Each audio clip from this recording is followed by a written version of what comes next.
भगवते वासुदेवाय। ओम नमः शिवाय। श्रावण आरंभ हो चुका है। इस श्रावण में 5 सोमवार के व्रत पड़ रहे हैं और 4 मंगला गौरी के व्रत। श्रावण भोलेनाथ को अति प्रिय है या भोलेनाथ को समर्पित माह है, लेकिन यही महीना जो है, यही श्रावण मास जो है, माता गौरी को भी समर्पित है। इस महीने में सुहागिनें मंगला गौरी का व्रत रखती हैं और अपने सुहाग के लिए मां से आशीर्वाद लेती हैं।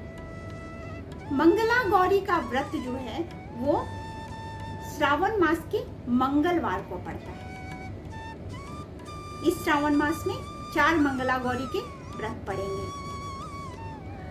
तो इस व्रत को सुहागिनें तो रखती ही हैं वो अपने सुहाग के लिए, क्योंकि इस व्रत को रखने से सुहागिनों का सुहाग दीर्घायु होता है, पति के सारे कष्ट मिटते हैं, पति पर अगर कोई विपत्ति है वो विपत्ति टलता है। साथ ही इस मंगला गौरी का व्रत जो है कन्याएं भी रखती हैं।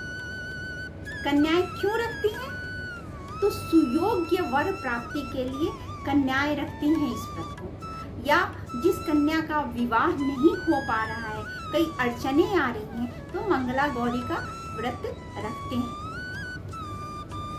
कई बार अगर कन्याएं नहीं कर सकती हैं इस व्रत को तो उनकी माताएं करती हैं, या वो कन्या इस व्रत की कथा को सुनती हैं तो भी उसका फल प्राप्त होता है।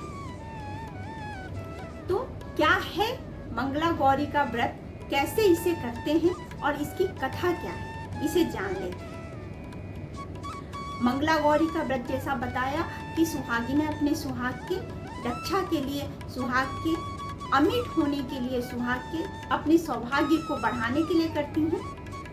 इस व्रत में शिव और पार्वती की पूजा होती है। माता पार्वती जो कि सुहाग का वरदान देती है। शिव जी तो सोमवार श्रावण तो शिव जी को समर्पित है ही, माता गौरी भी साथ में होती हैं। तो मंगला गौरी व्रत के दिन इन दोनों की पूजा होती है। पूजा विधि विधान से करते हैं। सुबह उठते हैं, नहा करके स्वच्छ कपड़े धारण करते हैं। कपड़े का रंग लाल हो, पीला हो, ब्लू और काला वस्त्र अवॉइड करते हैं, उसे नहीं पहनते हैं। लाल पहने सबसे बढ़िया है, या पीला वस्त्र धारण करें। उसके बाद लकड़ी के चौकी पे लाल कपड़े का आसन बिछाएं और माता पार्वती का शिव सहित मूर्ति स्थापित करें, या अगर मूर्ति नहीं बना रहे हैं तो फोटो रखें। फिर विधि विधान से पूजा करें, जैसे अक्षत, चंदन, पुष्प, नैवेद्य, धूप, दीप, अगरबत्ती जो भी है उनसे भगवान की पूजा करें। पूजा में पूजा के बाद कथा सुने और कथा के बाद सुहागिनों को सुहाग या श्रृंगार का दान करें। यह बहुत ही लाभदायक होता है, बहुत ही इस व्रत का जो है फल प्राप्त होता है जो सुहागिनों को हम श्रृंगार दान करते हैं उससे। अब इस व्रत की का कथा क्या है? तो एक नगर था।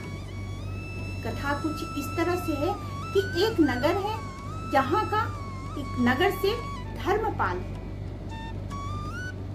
शादी होती है, विवाह होता है सेठ का एक बहुत ही सुलक्षणा कन्या से, लेकिन विवाह के कई वर्षों के उपरांत भी संतान की प्राप्ति नहीं होती।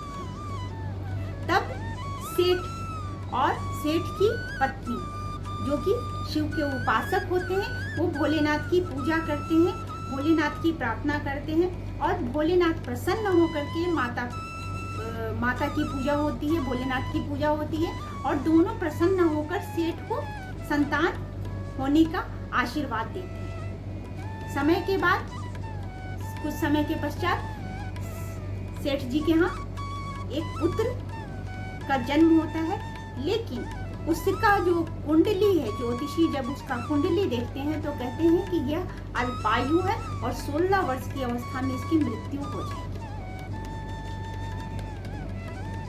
समय बीतता है और बीतते बीतते 16 वर्ष आने को होता है, लेकिन उसके पूर्व ही सेठ अपने पुत्र का विवाह एक सुलक्षणा कन्या से कर देते हैं। लड़के का विवाह हो जाता है, कन्या घर आती है। 16 वर्ष जब होता है तो 16वें वर्ष में सेठ जी के पुत्र को सर्प काट लेता है और उसकी मृत्यु हो जाती है। लेकिन पत्नी सुलक्षणा है, वह जो है भोलेनाथ की पूजा करती रहती है, और पत्नी की जो माता है, सेठ जी के बेटे की पत्नी की जो माता है, उन्होंने हमेशा ही मंगला व्रत किया है, मंगला गौरी व्रत किया है, और वो व्रत में अपने पुत्री के लिए हमेशा सौभाग्य प्राप्ति का आशीर्वाद मांगती रही थी। तो माता के व्रत रखने के प्रभाव से पुत्री के पति को जीवन दान मिलता है और वह जीवित हो जाता है। तो यह महिमा है मंगला गौरी व्रत का, जिसमें सुहागिनों का सुहाग अमिट होता है, जिसमें सुहागिनों का सौभाग्य बना रहता है, पति की आयु दीर्घायु होती है। ये व्रत कथा। अब इस कथा को सुनने के बाद जो व्रती है, जो सुहागन व्रती है या कन्या सुहागन व्रती जो है, वह अपने सास या ननद को 16 लड्डू देती है। जो 16 लड्डू देती है, लड्डू फिर ब्राह्मण को प्रदान करती है। 16 लड्डू सास और ननद को देती है और ब्राह्मण को भी प्रसाद के रूप में लड्डू ही देती है। उसके बाद 16 बत्ती वाली 16 बाती वाली दीपक बनाती है, आटे का दीपक, और उसमें 16 बाती लगा करके और माता की आरती करती है। और इस तरह से यह व्रत संपन्न होता है। यह 4 इस महीने में 4 मंगला गौरी के व्रत पड़ रहे हैं, तो ये चारों व्रत वैसे ही किए जाएंगे और इससे सौभाग्य की प्राप्ति होगी। तो सभी सुहागिनें इस व्रत को रखें, और अगर व्रत को नहीं रख पा रहे हैं, जिस भी कन्या के विवाह में अड़चन हो रही है, सिर्फ विवाह ही नहीं, अगर वह कुछ प्राप्ति करना चाहती हैं, अगर वो कैरियर से संबंधित भी कोई भी उनकी मनोकामना है, तो उस मनोकामना को मन में रख करके मंगला गौरी का व्रत करें। अगर व्रत नहीं कर सकती हैं तो इसकी कथा सुने और पूजा करें। तो आज की कथा जो है, जो आज की चर्चा है मंगला गौरी व्रत पर, वो यही विश्राम लेती है। श्रावण मास में कथाओं का जो है सो अंबार है। श्रावण मास में ये चर्चा भोलेनाथ पे चलती रहेगी।